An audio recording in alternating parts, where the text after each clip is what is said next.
साहिल नावाचा एक मुलगा होता. तो रोज शाळेत जायचा, अभ्यास करायचा, चांगले मार्क मिळवायचा, आईला कामात मदतही करायचा. असा एक खूपच गुणी मुलगा होता तो. आई तर त्याचं नेहमी कौतुक करायची. शहाणा माझा साहिलू असंही म्हणायची. मग साहिलू गालात खुदकन हसायचा आणि आईला बिलगायचा. साहिलचा दिनक्रम ठरलेला असे. तो सकाळी उठून सूर्यनमस्कार घालायचा, मग घरातल्या सगळ्या मोठ्या माणसांना नमस्कार करायचा, देवाला नमस्कार करायचा आणि मग पटापट आवरून शाळेत जायचा. तिथून घरी आला की मग अभ्यास, थोडा वेळ खेळणं, आईला घरकामात, आजीला वाती वळण्यासाठी मदत करायचा. मग संध्याकाळी बाहेर खेळायला जायचा. त्याचा हा गुणी स्वभाव बघून आई त्याला कधीच ओरडत नसे, बाबा रागावत नसत आणि आजी तर काय त्याचे खूप लाड करत असे. पण म्हणून साहिल काय लाडवलेला नव्हता. कुठल्या गोष्टींसाठी हट्ट करायचा, कुठल्या गोष्टींसाठी नाही, हे त्याला व्यवस्थित कळत असे.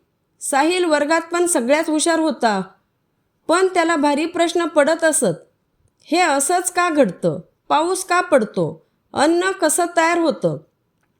असे वेगवेगळे प्रश्न त्याला पडत असत आणि त्या प्रश्नांची उत्तरं मिळाली नाही की साहिल ती उत्तरं शोधून काढतच असे. एकदा काय झालं, वर्गात सर गोष्ट सांगत होते. गोष्ट होती देव आणि दानवांची. दानव कसे साध्या माणसांना त्रास देतात, मग देव कसे त्या माणसांना येऊन सोडवतात, दानवांचं संकट दूर करतात, अशी साधारण गोष्ट होती. ती गोष्ट संपली आणि साहिलने सरांना प्रश्न विचारला, सर तुम्ही दानव पाहिलेत का? सर म्हणाले, नाही, मी कशाला पाहीन दानव? मग तुम्ही देव पाहिलाय का? साहिलने लगेच विचारलं. सर म्हणाले, हो पाहिला आहे तर, देवळात पाहिलाय. साहिलने लगेच दुसरा प्रश्न विचारला, मग सर कसा होता देव? माणसांसारखा होता का देव? आणि तो बोलला तुमच्याशी? आता मात्र सरांना हसायला आलं. ते म्हणाले, अरे साहिल, देव असा बोलत नाही रे आपल्याशी, आणि तो माणसासारखा नसतोच मुळी, तो वेगळा असतो. आणि बरं का, आपण त्याच्याशी बोलायचं असतं, त्याची पूजा करायची असते, मग तो प्रसन्न झाला तरच बोलतो आपल्याशी. पण सरांनी असं सांगितल्यावरही साहिलचं निरसन मात्र काही होईना. पण जर का तो बोललाच नाही तर आपल्याला कसं वाचवणार? आपली संकटं कशी दूर करणार? साहिलचा असा प्रश्न ऐकल्यावर सर मात्र जरा गोंधळले, पण त्यांनी साहिलला समजावलं. ते म्हणाले, साहिल, अरे देव नक्की येतो संकटांना धावून, आणि कसा येतो हे जर तुला जाणून घ्यायचं असेल तर तू त्यालाच का नाही विचारत? सरांचं हे म्हणणं साहिलला अगदी पुरेपूर पटलं. जर आपणच देवाशी बोललो तर, आणि तो आपल्याशी बोलणारच नाही असं होणारच नाही. साहिलने असा विचार करत असतानाच शाळेची सुटण्याची घंटा वाजली. साहिल शाळा सुटून घरी येईपर्यंत देवाच्याच विचारात होता. घरात आल्या आल्या तो देवघरापाशी गेला, पण बघतो तर काय, देवाच्या मूर्त्या तर ढिम्म बसून होत्या. आता ह्यांना बोलतं कसं करायचं?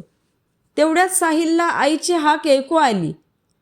ती त्याला जेवायला बोलवत होती. साहिलने पटापट तोंड आणि हातपाय धुतले, कपडे बदलले आणि जेवायला गेला. जेवायला आईने साहिलची आवडती भरल्या वांग्याची भाजी केली होती. ती भाजी बघून त्याला खूप आनंद झाला. एवढ्यात त्याला कल्पना सुचली. त्याने आजीला विचारलं, आजी, मला जशी वांग्याची भाजी आवडते तसं देवाला पण असंच काही आवडत असेल ना? आजी म्हणाली, हो तर, प्रत्येक देवाला काही ना काही आवडतं. मग सांग ना, कुठल्या कुठल्या देवाला काय काय आवडतं ते? साहिलने असा प्रश्न विचारल्यावर आजीला हसूच आलं. मग तिने कुठल्या देवाला काय आवडतं ते सगळं सांगितलं. गणपतीला मोदक आवडतात, कृष्णाला दही तूप आवडतं, असं प्रत्येक देवाचं सांगितलं. हे सगळं सांगून झाल्यावर आजीने विचारलं, काय रे, पण साहिल, तू हे सगळं काय विचारतोयस? पण साहिल मात्र त्यावर काहीच बोलला नाही. आहे माझी एक गंमत, असं म्हणाला आणि हात धुवायला उठला. आई आणि आजी मात्र बघतच राहिल्या. ह्या साहिलच्या डोक्यात नक्की काय चालले? आजी आईकडे बघत म्हणाली, पण साहिलचं नक्की काय चालले होतं ह्याचा थांगपत्ता मात्र दोघींनाही नव्हता. संध्याकाळ झाली होती. आजी देवाजवळ दिवा लावत होती. साहिल तिथेच होता. त्याने देवाजवळ हात जोडले आणि त्याला मनातल्या मनात म्हणाला, देवा, मी आज तुझ्या आवडीची गोष्ट आणणार आहे, मग तरी तू माझ्याशी बोलशील ना? साहिलने डोळे किलकिले करून पाहिले, पण देव मात्र काही बोलत नव्हता. तो आपला डिम्म, पण साहिलने हार काही मानली नाही. रात्री सगळे झोपल्यावर साहिल हळूच देवघरापाशी आला. देवघरातला दिवा शांतपणे तेवत होता. साहिलने देवाला फुलं वाहिली, त्याच्यासमोर उदबत्ती लावली, अथर्ववर शीर्ष म्हटलं, प्रत्येकाच्या आवडीची वेगवेगळी पदार्थ ठेवली आणि आता देव कधी बोलेल हे बघत तो तिथेच बसला. पण कसलं काय, देव काही बोलायला तयार होईना. 1 तास झाला, 2 तास झाले, रात्रीचा 1 वाजत आला होता, पण देव काही बोलायला तयार नव्हता. साहिलला पेंग येत होती आणि तो कधी झोपला ते त्याचं त्याला कळलंही नाही. दुसऱ्या दिवशी आई बघते तर काय, साहिल देवघरात झोपलेला. आईने आजीला बोलावलं, बाबांना बोलावलं, सगळ्यांनी साहिलला उठवलं. साहिल डोळे चोळत उठला आणि त्याने विचारलं, देव बोलला का? आईला काही कळेच ना, बाबांनाही काही समजत नव्हतं. आजीने साहिलला विचारलं, अरे साहिल, देव कशाला बोलायला हवा? मग साहिलने काय घडलं ते सगळं सांगितलं. अगं आजी, जर देव बोललाच नाही तर तो संकट कशी दूर करणार? साहिलचं हे म्हणणं ऐकल्यावर सगळ्यांना हसूच आलं. आई हसू दाबत म्हणाली, काय अरे साहिल, असं कधी होतं का? देव कधी बोलतो का? पण मला देवाशी बोलायचं आहे, साहिल रडकुंडीला येऊन म्हणाला. मग आजी म्हणाली, साहिल चल देवाजवळ, हात जोड, डोळे मीट आणि मी सांगते ते शांतपणे ऐक, म्हणजे देव तुझ्याशी नक्की बोलेल. देव बोलणार म्हटल्यावर साहिलने लगेच डोळे मिटले, हात जोडले. आजी म्हणाली, अरे देवाशी बोलणं फार सोपं नाही हा साहिल, खूप कठीण काम आहे ते. आणि तुला माहिती आहे का की ते का कठीण आहे? साहिलने नकारार्थी मान हलवली. साहिल, कारण देव हा देवघरात मूर्तीत राहत नाही, तो सगळीकडे आहे, प्रत्येक माणसाच्या हृदयात आहे. त्यामुळे जर का तुला त्याच्याशी बोलायचं असेल तर तुला माणसांशी चांगलं वागावं लागेल, त्यांना मदत करावी लागेल, पशु प्राण्यांवर भूतदया दाखवावी लागेल.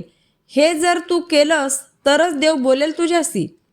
आजीने असे सांगितल्यावर साहिलला देवाचा खरा अर्थ कळला. देव मूर्तीत नाही, माणसात शोधायला हवा आणि माणसाशी आपुलकीने बोललो म्हणजेच देवाशी बोललो हे त्याला नीट कळून चुकलं. आणि तेव्हापासून साहिलने देवाच्या मूर्तीशी बोलायला हट्टावा सोडून दिला.